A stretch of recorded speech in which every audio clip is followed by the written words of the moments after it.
All right. What is up, everybody? Welcome to the Longevity Game Podcast. I'm Michael Ward. I am your host today. We're ready. Got a great episode for you guys today. As we press on through this Arctic blast here in Texas and across the mid-United States. Ooh, it's cold outside.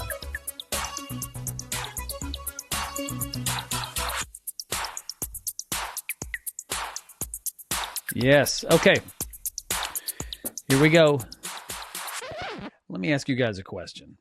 What if I told you that losing weight by itself might actually shorten your lifespan? Is that crazy? It sounds crazy, right? Because for decades, we've been told that weight loss equals health.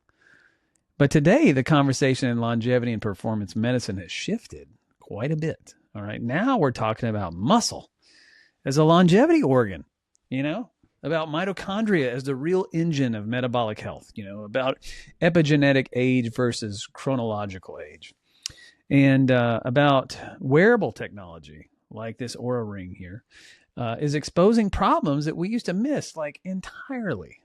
And so, and I got some examples that I'm going to share with you, which are really, really incredible, and yes, we're going to talk about peptides, okay, including one that I get asked about quite often in the clinic. And that question usually goes like this. Can GHKCU, the injectable peptide GHKCU, can it grow my hair back? And so GHKCU is this pretty amazing peptide, and we're going to break that down. But we will get to that when we get to our peptide spotlight. All right. So let's go. Let's break it all down. All right. So why longevity medicine is evolving is where we're going to start the episode. Okay. So, for years, medicine focused on treating disease once it showed up, right? It's kind of like that prevention is key, right? Well, for the longest time, that was not the case. We're going to treat disease as it shows up. In longevity medicine, we kind of flip that script. We turn that model upside down. And instead of asking, how do we treat diabetes, or heart disease or frailty, we ask, well, what causes these things at the cellular level, and how early can we intervene, and how do we do it, right? And that's the approach, right? That's why modern longevity medicine now centers on cellular energy, right? We're talking mitochondria, the cellular currency, ATP produced in mitochondria.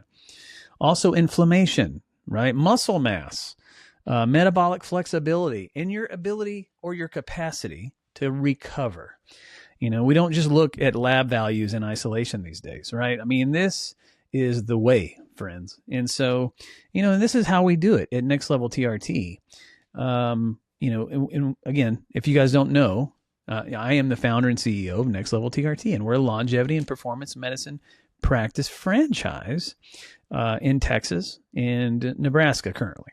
And so, we take this approach. We're not just putting Band-Aids on things. We're trying to find the root cause. And then we're also trying to, for people who are already healthy, we're trying to keep them healthy, improve their health span, not just their lifespan. And I should make that distinction. Health span is the amount of time that you are healthy within your lifespan, right? So lifespan is the time that you live. Health span is the amount of health that you have within that lifespan, right? Health span. All right, so we're going to dive into something called epigenetic age versus chronological age. And there is a difference, right? And, this is new territory, for most people. All right, so let's clear up one of the most confusing topics that patients most ask about. Like, what is this epigenetic age thing, right? So chronological age is really simple. You're born, you get candles on your cake, they go up every year. Well, epigenetic age asks a different question. It's not how many years do you have or how old are you. It's how old do your cells behave, not yourselves, your cells behave. It's based largely on DNA methylation patterns, chemical tags that regulate gene expression, right? So here's the key point most people miss. Although your chronological age is not modifiable, your epigenetic age is, and so that's the cool thing. Because, again, I want to go back to a previous episode where I mentioned my friend and ICU nurse extraordinaire, John Eno, where he said, Mike, one day, we all have to age, but we don't all have to feel like it, and I love that. I said, man, I'm going to use that. That's really great. I like that quote, studies show consistently that if you can add resistance training, aerobic conditioning, you can really tighten up your sleep, improve your sleep quality, make sure that you're optimizing and prioritizing protein in your diet, and you just really focus on metabolic health. These things can have a greater impact on epigenetic aging than supplements alone, right? Or peptides alone. These things are really, really important. And so if you're not writing this down, let me go over that list one more time. These things are what you have got to be really trying to dial in. First, resistance training, right? That's the big one. Resistance training, you have to build muscle. That's metabolic armor for your body later on in life. You got to do it, not for aesthetic purposes, but just to be on, in the best shape that you can be for the longest that you can be, Next was aerobic conditioning, right? I'm not talking about that you got to run 5K every day, right? I'm talking about zone 2 cardiovascular exercise, and every now and then adding some HIIT in there, some high intensity interval training, maybe once a week, and then maybe dialing in your sleep. That, our body does its best work when we're asleep. That's when the recovery happens. That's when the repair happens. That's whenever, we're resetting everything, when we're sleeping. It's also our catabolic window, which leads me to the next thing, protein intake. You got to be prioritizing protein. And, there was a cool study, a little sidebar, that showed that if you were taking 30 to 40 grams of casein before bed, you can increase muscle protein synthesis during a normal, otherwise catabolic window at night while you're sleeping. You can increase muscle protein synthesis by 20 to 30%. That's amazing. Anyway, so protein intake, you got to be getting your protein, and one way to think of, how do you calculate protein? One way that you can do it, you just be like, look at your lean body mass, if you can do a body composition scan, and then multiply, 0.7 times that lean body mass number up to 1.3 if you're really talking about building a whole lot of muscle, grams per pound of lean body mass. And so, and then metabolic health, we're talking all these things alone will help, but I'm talking like mitochondrial health, mitochondrial efficiency, all these things will actually improve your metabolic health, but you've got to focus on those things. Okay. So I hope you wrote those down. These all have a greater impact on your epigenetic age, not your chronological age, than any kind of, peptide or supplement or one individual thing alone, right? Medicine. So when somebody asks, can I lower my biological age? The honest answer is yes, but only if your lifestyle matches your goal, right? You have to, you got to be consistent, like forever, and you have to be disciplined, self-disciplined. There's going to be days where you don't feel like doing it. There's going to be days where you're like, I'm just too tired today, or there's just always this little small voice. This is the voice of self-preservation, and you don't want to listen to that in these cases, right? Because sometimes you're taxed, right? Sometimes you just don't feel like it. Sometimes it's cold outside. Sometimes, you're like, well, my muscles need to breathe a little, Don't listen to that little voice in those times, right? Do the thing, right? These things are important. And you got to think about how you want to live whenever you get to retire and you have all this time, you want to be strong. You want to be metabolically healthy, and it makes a huge difference, right? I saw this video the other day of, who was it? My gosh. Lenny Kravitz. My God, this dude is like 60 years old.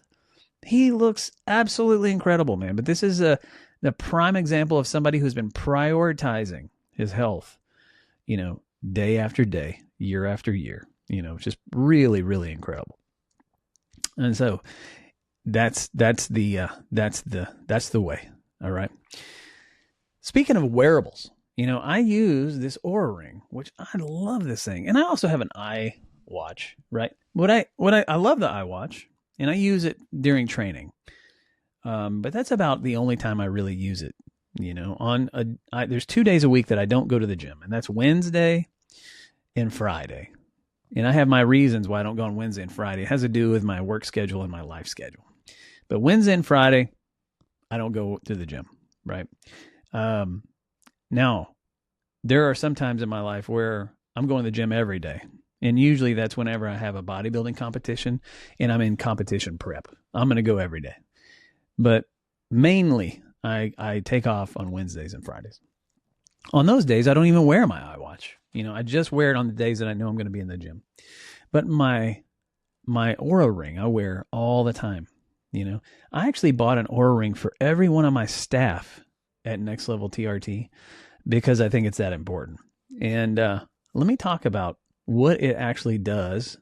And I'm not trying to sell you on Oura Rings, but I am trying to sell you on wearable technology.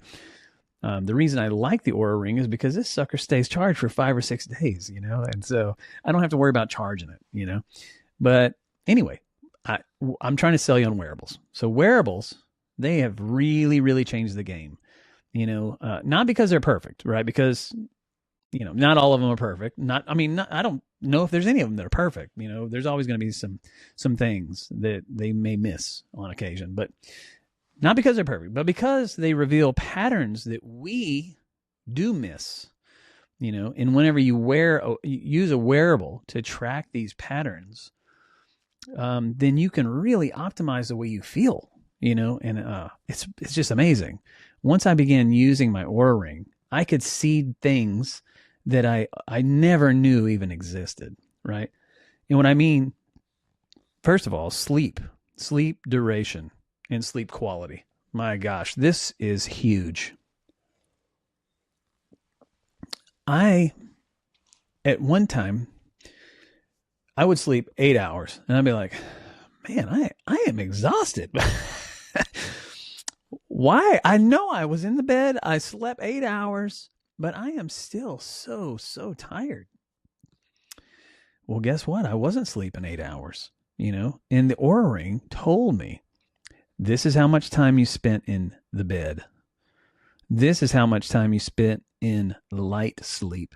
This is how much time you spent in deep sleep. And this is how much time you spent in REM sleep. And what I was finding is I was not spending near enough time in deep sleep and REM sleep. And it also told me what my oxygen saturation was. I ended up discovering that I have sleep apnea. And so, once I figured that part out, then I started feeling amazing after I was getting the adequate amount of sleep, which really is between 7 and 8 hours, right?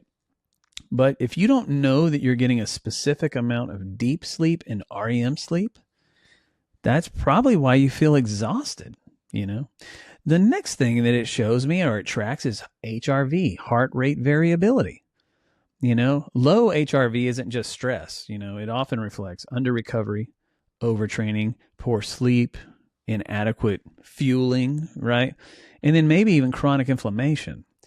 And so, and if you don't know what HRV is, it stands for heart rate variability.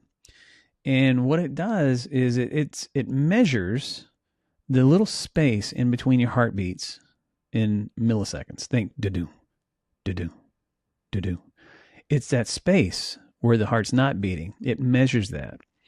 And the measurement is in millimeters. In milliseconds. And what it measures is a balance between your sympathetic nervous system, your fight or flight, or your parasympathetic nervous system, which is rest and digest. And if you're not balanced, your HRV will be low, right? The higher your HRV, the better, right? And as you age, your HRV gets, it trends a little lower than you do whenever you're younger. But my average HRV, whenever I'm taking care of myself, is in the 50s and 60s, which is really, really great. And that means that I'm very balanced, and my parasympathetic nervous system is balanced with my sympathetic nervous system, right? And so HRV is one of the best metrics that you can track, because it'll let you know, like, whoa, I might need to take a deload day. My HRV is trending very low. And so whenever you look at your HRV score, then you can kind of tell, like, my gosh, I have been stressed out, or I've been training too much, or I'm just not getting enough sleep.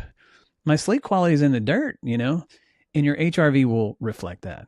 And then you can make little adjustments that will help to optimize your HRV, but not just that, but just optimize the way you feel overall, and that is amazing. Before wearable technology, there's no way we would have known any of that, And the next thing is resting heart rate and recovery trends. I have a resilience score that I look at daily. And it's my ability to kind of rebound after stressful events, whether that's physiological stress or if that's, psychological stress, emotional stress, that kind of thing. And so, just fantastic, you got to get a wearable technology, something, and there's all kinds. I just prefer Aura, because I just done a lot of research on I've actually tried 4 different wearables, and this is the best tracker I've found so far. I'm not paid for by Aura. This is not sponsored by Aura.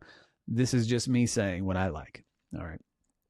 And so, what wearables do best is really just show us trend lines. All right. So you don't just, you don't look at the data on one day and be like, oh my gosh, look at this. No, it's to help you trend things over time.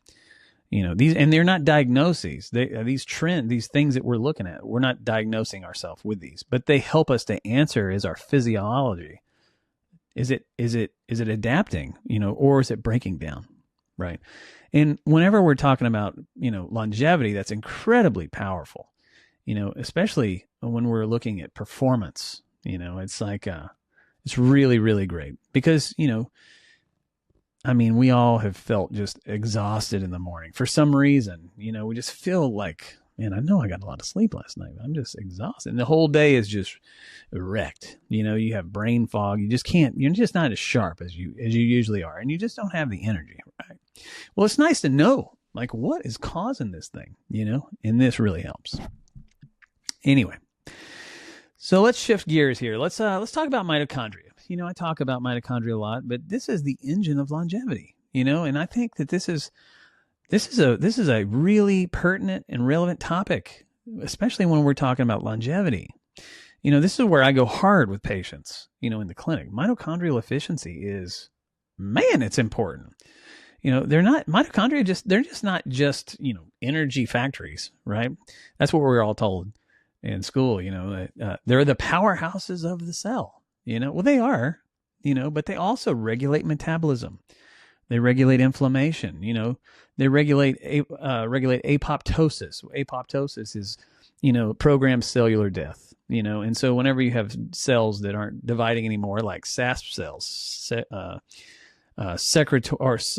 cellular senescence associated secretory phenotype, SASP cells, they stop dividing, right? And so apoptosis is like, it's almost, it's just a programmed cell death. We need to your body destroys those cells, which I guess that's a pretty rudimentary explanation, but programmed cell death, apoptosis. Also, it helps with insulin sensitivity, fat oxidation. If you think about it, mitochondria also help, with, like your body makes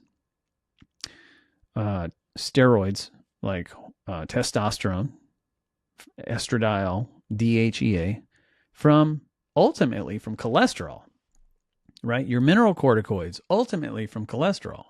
Your corticosteroids, ultimately from cholesterol, because cholesterol is moved through the mitochondria and through the star protein. Cholesterol is turned into pregnenolone, and then pregnenolone is transferred to those three different pathways depending on where we need it, right? And so whenever they're dysfunctional, these mitochondria, you have some issues. You have fat loss stalls, right? You have energy crashes. I mean, it makes cellular energy, ATP, right? Exercise just feels harder, your recovery slows. And then hormones, like I said, they just don't work as well, and that goes back to the cholesterol going through the mitochondria making pregnenolone, which starts those cascades, And so improving mitochondrial health isn't about like just mega dosing antioxidants, it's about, or peptides. It's really about these other things that I've already talked about. Zone 2 aerobic training, and if you want to know what your zone 2 heart rate is, and this is the piece, whenever you're exercising in zone 2, your body's preferentially pulling from fat for energy, right? And so you're going to lose more weight in zone 2. You take the number 220 and you subtract your age, so I'm 49. So 220 minus 49. And then I multiply that number by two different numbers. First, I multiply it by 0.6, which represents 60% of your maximum heart rate. And that's my low parameter. And then my high parameter, not to go above, is the 220 minus 49. And then you multiply that number times 0.6, right? So now it's 60% of your maximum heart rate. So is that right? 0.6? No, I'm sorry, 0.4, 0.6, and then 0.8, right? So, and then that's 80% of your maximum heart rate. So that's your zone 2 score parameter. And you need to stay in there to maximize zone 2, right? And then the next thing, it's also about not just zone 2 aerobic training, but resistance training, meaning weight training, right? Adequate protein intake, which we talked about in the beginning. And then calorie control without starvation. We're not talking about severely restricting calories, but we're talking about calorie control, And then lastly, sleep and circadian rhythm alignment. With my Oura Ring, I didn't find this out until 3 months after I had it, but it discovers what your chronotype is, And so your chronotype, according to the Oura Ring, is the optimal window of sleep at night. I am a late evening sleeper, right? And so the optimal time for me to go to bed is between 11 and 12 midnight, and to sleep between, until 7 or 8 a.m., which works great, when my kids are out of school or on the weekends, but obviously I get up and I take my kids to school, or at least 2 of them I take to school. And so I have to wake up at 6:30. So on those days, I back it up a little bit. I usually go to bed about 10 o'clock. I try to get 8 hours every night, but just having that sleep and circadian rhythm and knowing that, you can find that out using some of these wearable trackers. It'll tell you what your chronotype is, and it'll help to get your circadian rhythms and your sleep rhythms in check, right? Mitochondria respond to demand, not pills and peptides and stuff. I mean, that can help, but all these other things really matter more. All right.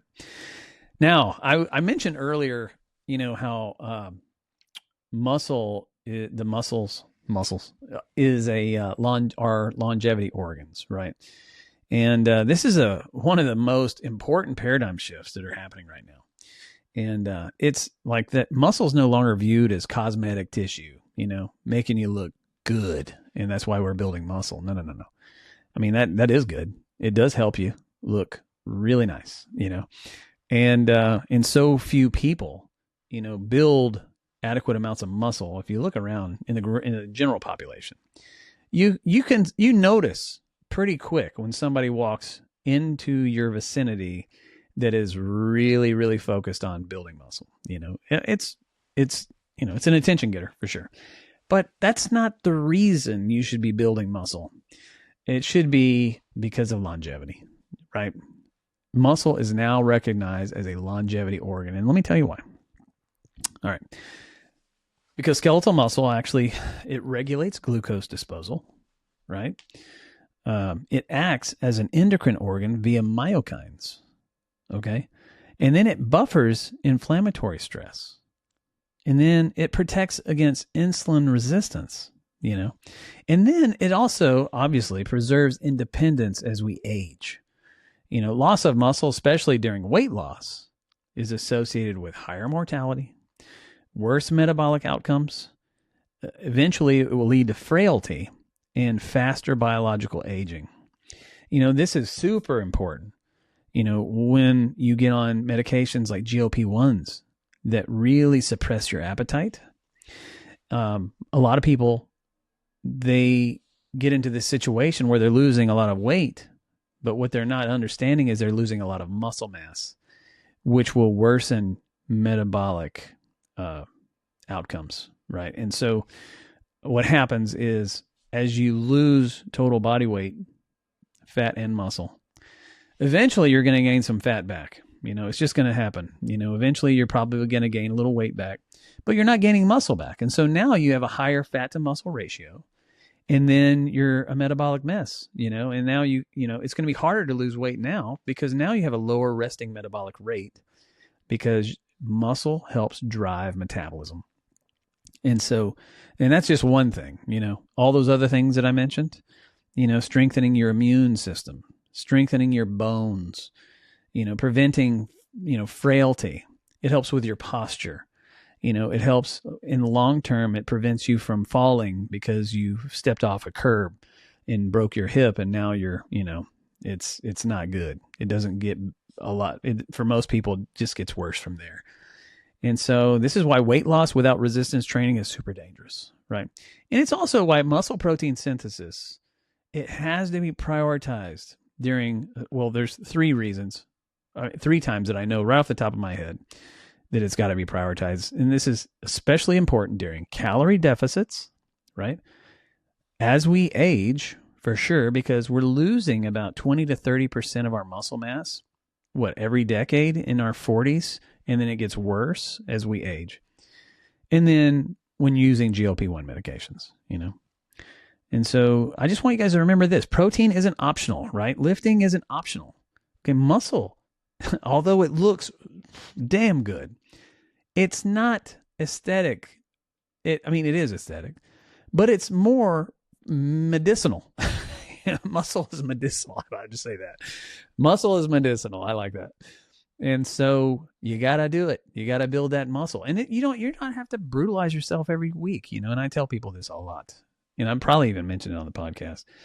You don't have to brutalize yourself. 2 days a week, 3 days a week. It's better than 0 days a week. 30 minutes to 40 minutes of progressively overloading your muscle. Slowing down the eccentric movements. That's the movements where it's coming back to rest. Thereby recruiting more muscle fibers, which is going to stimulate hypertrophy in those muscles. You got to give your muscles something to do. You can take all the peptides in the world. You can take all the anabolic steroids in the world. But if you're not doing anything to stimulate hypertrophy or muscle growth, none of that stuff's going to work. You got to do the work for it to work, right? All right. So let's get back to protein, weight loss, and zone 2 cardio. If you're trying to lose fat and preserve longevity, here's the hierarchy, all right? First, you got to address protein adequacy, okay? Second, resistance training, all right? Third, zone 2 cardio. Fourth, then everything else, all right? Again, zone 2 cardio improves mitochondrial density. It improves fat oxidation. It improves insulin sensitivity, and it improves cardiovascular efficiency. All right. So these 4 things, right? Zone 2 cardio is the way to go. And it's hard, right? Because whenever you're trucking along, say you're on a treadmill, you're trucking along. It seems like you're going too slow, really. You know, I mean, in zone two, if you're talking to somebody next to you comfortably, then you're probably in zone two. If you're in zone three, you're huffing and puffing and you're barely able to get sentences out, right? But in zone two, if you can comfortably breathe through your nose, you know, and that's a good metric. If you don't have any kind of wearable, if you're doing exercise and you can comfortably breathe through your nose instead of doing this, instead of doing that, if you're able to, and you're not struggling, then you're probably in zone two, you know. But if you're really going at it, you're probably breathing through your mouth, right? So you're probably moved up to zone 3 or zone 4, right? And so that's a good telltale sign that, you know, which zone you're in. But it definitely doesn't feel like you're doing much. You know, you get on a treadmill and you walk at an incline of maybe 5. You set the treadmill to like a speed of 3 or 3.5. You're going to get up to zone 2 pretty quick, and you may even move into zone 3 pretty quick. So you got to watch that heart rate. Again, I told you how to find that zone 2 cardio heart rate. Again, 220 minus your age times 0.6, and then do it again, 220 minus your age times 0.8, and those are the numbers you need to stay between, right? Okay, so zone 2 cardio, really good. But however, it doesn't preserve muscle by itself. You know, I mean, it does all those things and it helps, but it doesn't preserve it by itself. That's why the combination of, you know, optimizing your protein or protein prioritization. I say this all the time, prioritize your protein. You know, in Next Level TRT home office, the clinic in Burleson, Texas, right outside of Fort Worth, I have a protein station, you know, and it's all free.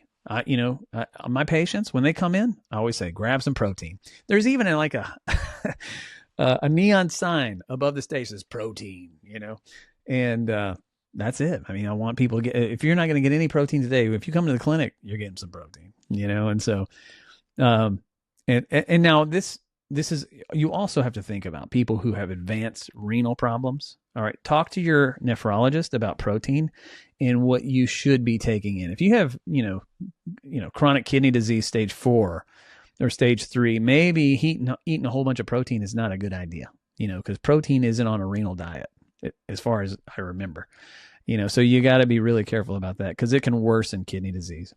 You know, protein can, if you don't have kidney disease, it's not going to cause kidney disease.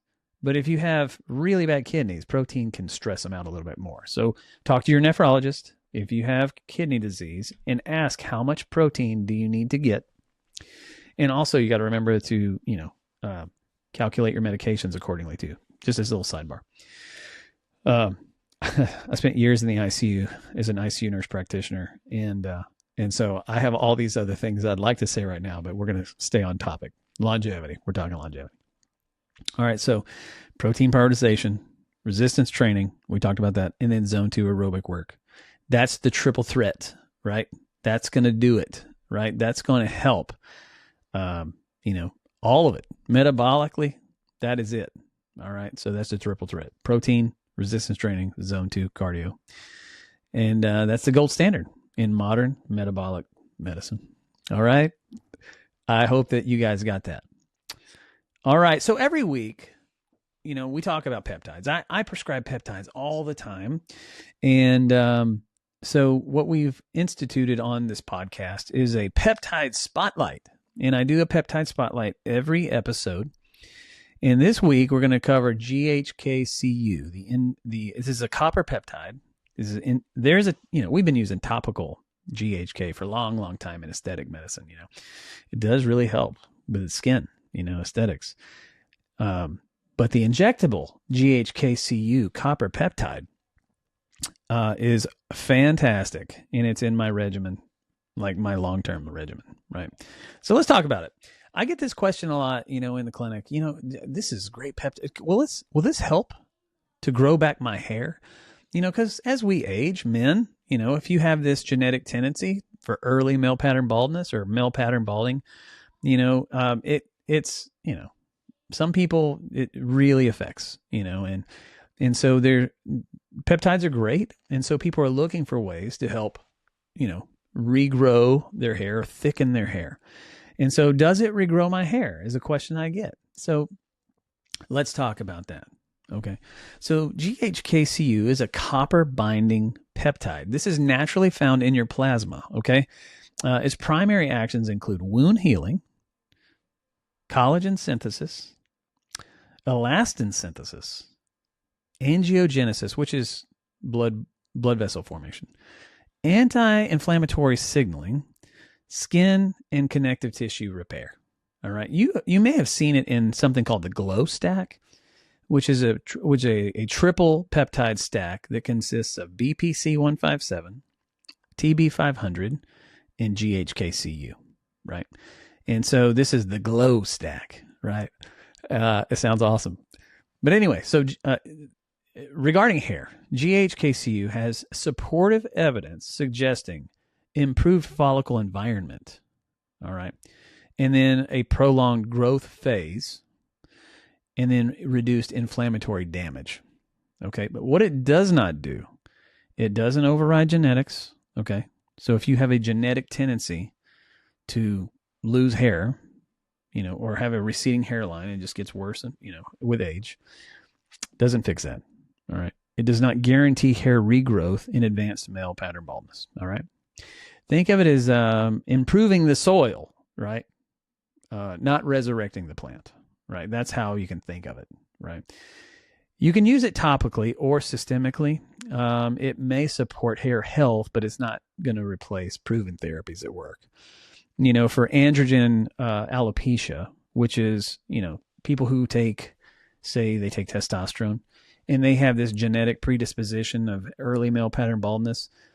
Well, high levels of DHT can shrink hair follicles and they become really, really brittle, and then they break off, right? And your hair can thin, and so dutasteride or finasteride are great options to help block that DHT, and that can help. Minoxidil shampoo can really, really help. And I would start with minoxidil shampoo first. Give it about 6 months. See how, every time you wash your hair with minoxidil shampoo. And there's over-the-counter shampoos with minoxidil. Or there's even stronger minoxidil formulations that you have to have prescribed. But that's a great way to start. And then next, you can move on. If you're not seeing, the improvements that you want, then you can add finasteride.